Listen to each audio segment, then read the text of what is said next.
Welcome back to Hydro Haven, fellow soil stewards. Today we're pulling back the curtain on a topic that might shake up your gardening routine, those seemingly helpful products that are actually wreaking havoc on your soil's health.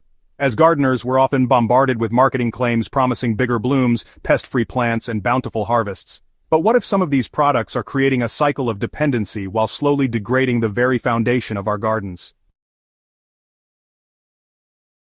I've spent years researching soil health and testing different approaches in my own garden. What I've discovered may surprise you. Many common garden ingredients marketed as solutions are actually creating long-term problems, making your garden increasingly dependent on additional inputs. Let's explore these soil killers together and discover healthier alternatives that promote truly sustainable gardening. Understanding living soil, the foundation of garden health. Before we identify the culprits, let's briefly understand what makes soil alive. Healthy soil isn't just dirt, it's a complex ecosystem teeming with billions of microorganisms, fungi, earthworms, and other beneficial creatures working in harmony. These soil dwellers break down organic matter, create soil structure, ward off pathogens, and make nutrients available to plants.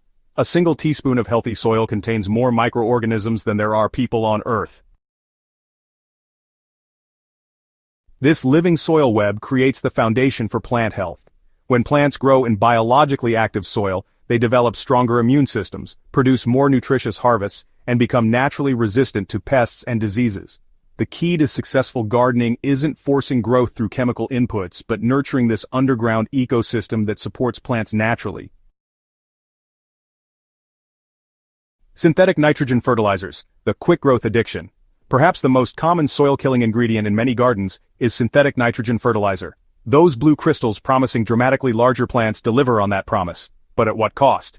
Synthetic nitrogen works by flooding soil with immediately available nitrogen, creating a spike in plant growth. However, this bypasses natural nitrogen fixation processes and actually suppresses the microorganisms responsible for cycling nitrogen naturally. Over time, soil becomes dependent on these applications as native nitrogen-fixing bacteria diminish. It's akin to giving your garden a sugar rush, quick energy followed by a crash. What's more concerning is that synthetic nitrogen acidifies soil, disrupting its pH balance.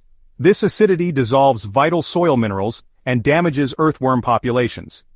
Research from the Rodale Institute shows gardens regularly treated with synthetic nitrogen experience a 30 to 40% reduction in soil microbial diversity within just 3 to 5 years. The alternative? Slow-release organic nitrogen sources like compost, composted manure, blood meal, or nitrogen-fixing cover crops like clover and vetch. These options feed soil life while providing steady nitrogen, avoiding the boom-bust cycle. My own garden showed dramatically improved resilience to drought after switching from synthetic to organic nitrogen sources over 3 years. Sterilized potting mixes the lifeless medium. Walk down any garden center aisle and you'll find bags of potting soil proudly labeled sterile or pasteurized. While these mixes might prevent certain soil-borne diseases in the short term, they create a biological vacuum that leaves plants vulnerable. Sterilized growing media lack the beneficial fungi and bacteria that naturally protect plant roots from pathogens. This creates what soil scientists call the sterilized soil syndrome, a temporary disease-free environment that quickly becomes colonized by opportunistic pathogens because there's no beneficial microbial community to fight them off. The research is clear. Plants grown in living soil with diverse microbial populations develop more robust root systems and acquire nutrients more efficiently. Dr. Elaine Ingham's work at Soil Food Web Inc. demonstrates that sterilized growing media typically require 30 to 50% more fertilizer to achieve the same growth as biologically active soil. Instead of sterile media, seek out or create living potting mixes. Look for compost-based potting soils containing mycorrhizal fungi and beneficial bacteria, or, enrich commercial potting mix with 20 to 30% finished compost and a sprinkle of worm castings. This introduces the beneficial biology that forms the foundation of plant health. Persistent herbicides, the silent soil destroyers.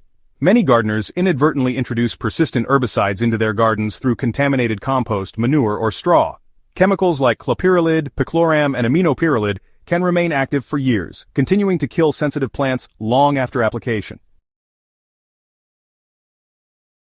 These herbicides are particularly insidious because they can pass through an animal's digestive system and remain active in manure.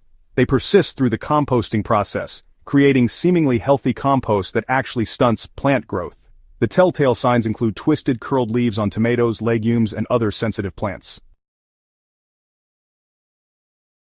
What makes these chemicals true soil killers is their impact on mycorrhizal fungi networks. Research from the USDA shows that persistent herbicides can reduce mycorrhizal colonization by up to 85%, severing the underground connections that help plants share resources and information. This disruption can persist for 3 to 7 years in some soils.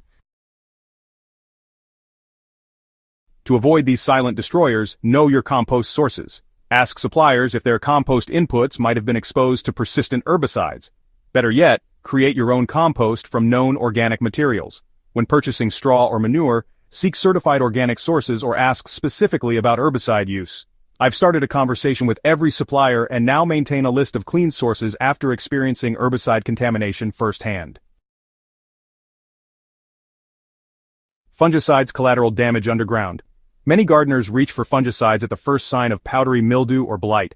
While these products target pathogenic fungi, they create extensive collateral damage to beneficial fungi that form the backbone of soil health. Mycorrhizal fungi form symbiotic relationships with plant roots, effectively extending the root system and dramatically increasing nutrient uptake. These remarkable fungi can increase a plant's access to soil volume by up to 700 times. Yet broad-spectrum fungicides don't discriminate between harmful and beneficial fungi, often wiping out these valuable soil allies. Studies from Cornell University reveal that gardens regularly treated with fungicides show a 60 to 90% reduction in mycorrhizal colonization. Without these fungal partners, plants require significantly more water and nutrients while becoming more susceptible to root pathogens, creating a dependency cycle on more garden inputs. Instead of reaching for fungicides, focus on prevention through proper plant spacing, morning watering, resistant varieties, and building soil health. When intervention is necessary, target specific problems with minimal impact solutions like neem oil, baking soda sprays, or copper soap only on affected plants. Remember that occasional minor fungal issues are normal in any garden and rarely threaten plant survival. Now that we've identified the soil killers, let's focus on building truly living soil. The good news is that soil has remarkable regenerative capacity when we work with natural processes rather than against them.